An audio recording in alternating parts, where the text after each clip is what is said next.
From Moment to Movement with Tamara Banks has been made possible through the generous support of the Anchor Point Foundation, helping nonprofit organizations and leaders creatively solve problems in their communities around the world.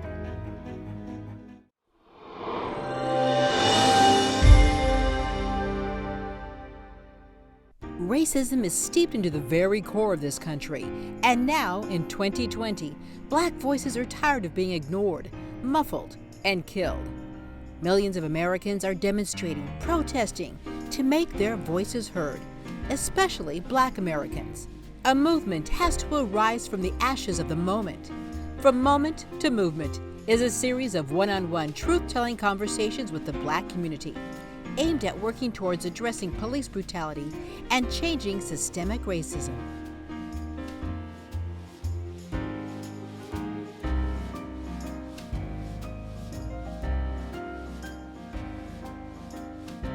Our guest is Dr. Jandel Allen-Davis. She is the president and CEO of Craig Hospital. She's going to talk to us about a number of things, including health inequities in the Black community and how this moment in time in social justice is impacting specifically the Black community.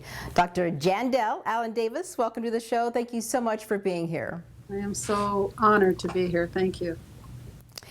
So listen, we kind of have this so-called not so perfect storm. We've got COVID-19 going on, and we know that that impacts African Americans 3 times more than the rest of Americans. We've got an economy that is struggling, to put it lightly, kind of the likes of Depression era. And then we've got social justice strife and unrest that's probably likened to the 50s and 60s. Let us start with COVID-19 first and talk about how COVID-19 impacts the African American community 3 times more than other communities in America.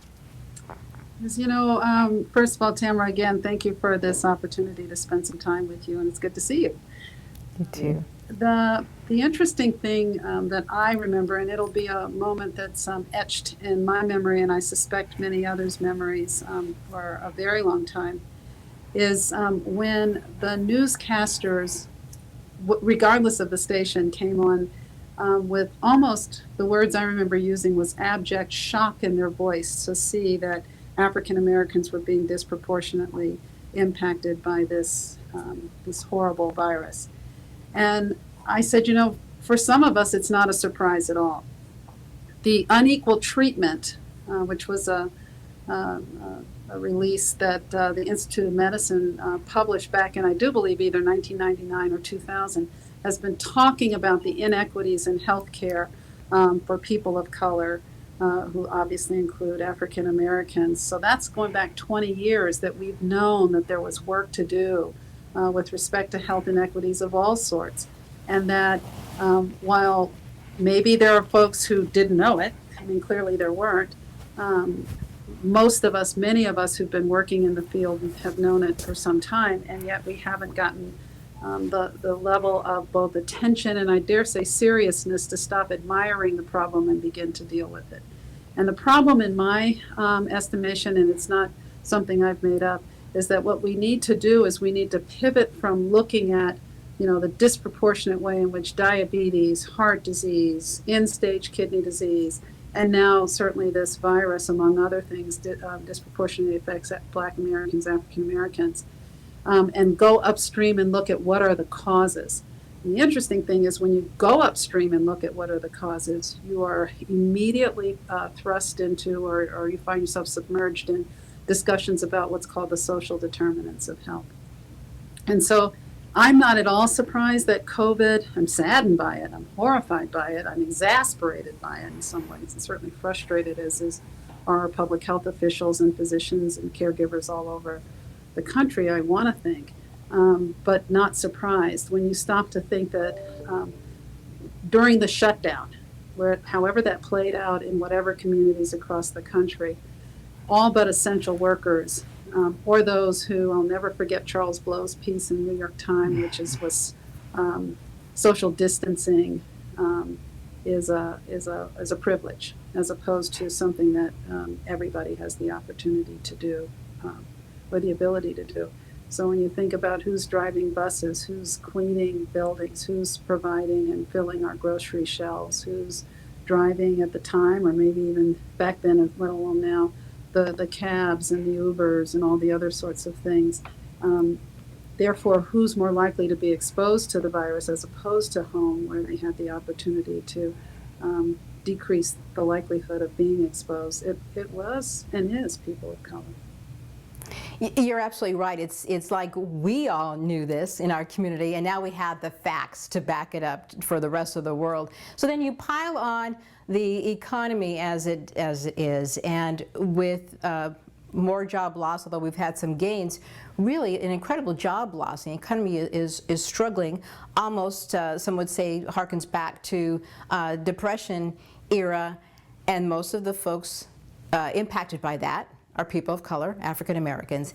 And then you put on the killings of unarmed black people, Breonna Taylor, George Floyd, Rayshard Brooks, Ahmaud Arbery. I mean, the list just goes on just this year in the past few months. Talk about how all of that so-called perfect storm, so unperfect storm, is impacting the African American community. So, when Mr. Floyd was killed, and I didn't see that video until the night after it happened. Just tell a little point of personal story. I had this very iPad up sitting in bed, and I said, what is this? What's going on? And I watched that 8 minute and 46 or however many seconds it was, and I did something I don't think I've done since I'm pretty certain since I was truly a baby, and that was a long time ago. I cried myself to sleep. I said, I cannot believe this is happening. I cannot believe this. I remember waking up at 2:30 in the morning and saying, I think I cried myself to sleep. I know I did. And then, so we here at Craig, up until and even now, obviously, had been about the hard work of assuring that we didn't have COVID-19 introduced into our patient population, and really wanted to work very hard to even minimize the likelihood that any of our team members got infected. And that has been an emotional upheaval in ways that you can only imagine, working in a neurorehabilitation hospital where care and rehab is a family-centered undertaking. And we had to go through the emotional turmoil of asking families to leave for a time during that whole shutdown, and really making sure that we were the ones that were supporting our patients. I called us foster family members during that time. And then the killing of Mr. Floyd came, and that had just been just a few weeks prior to that, was Breonna, and certainly it's a chasm that you may be on. And I said to the team that we're living in the time of what I call P-cubed. It's not it's the protest, it's the pandemic, and it's the politics that are clashing in a way that are leaving everybody feeling truly disrupted and very uncertain. I think then, frankly, and I will use this language even though I wasn't one who, certainly given my role here and wanting to make sure I didn't put anybody at risk, I wasn't on the streets protesting. But that was righteous protesting. I mean, enough is enough. I know that there were big concerns. I certainly shared them about the possibility of any one of the protests being super spreading events, as we call them, with respect to COVID. And thankfully, I think that, I feel very confident saying that of this, is that those haven't been so far any of the super spreading events. There have been other ways that we've continue to see this disease ravage the country. And how then those three things have impacted African Americans, I think, is both a positive and a negative story. The positive story is, just like we use the phrase, we're woke, I think we are awakened too. This is not just this notion of having an opening of eyes and an awakening to what's really been going on for far too long in this country. Is not just something that white Americans both own and are going through in terms of that reckoning. I think in some ways our community is as well, looking at this thing through some very different eyes. That's a positive. The things that we're reading, the ways that we're thinking about no longer waiting in some ways for someone to open the door, but demanding that it is really time to do something different. I think the big opportunity on the go forward, and I used negative, I'm not sure that's quite the right word, but it's now time to get to work. And we have to get to work in different ways than we have in the past in terms of whatever this next iteration of assuring civil rights for all people, but in particular African Americans, that it's different, that we've learned from the legacy of Congressman Lewis, let alone Martin Luther King and Medgar Evers, and you name all of our civil rights icons, that we don't allow having President Barack Obama to be this aberration, as opposed to something that is more than possible and reachable for many of us, if not any of us who want to. But the reason I call it P cubed real quickly is because the protest plus pandemic plus politics can sound additive.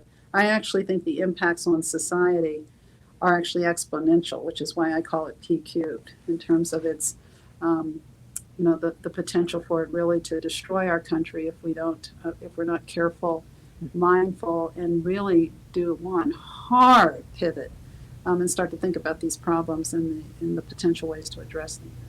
Great. Dr. Jandel Allen-Davis, thanks so much for joining us. Thanks for your leadership. You're welcome. Thank you again for the opportunity. And if you'd like to keep the conversation going, join us on pbs12.org, Instagram, YouTube, and on my website, tamarambbanks.com. We'll see you next time.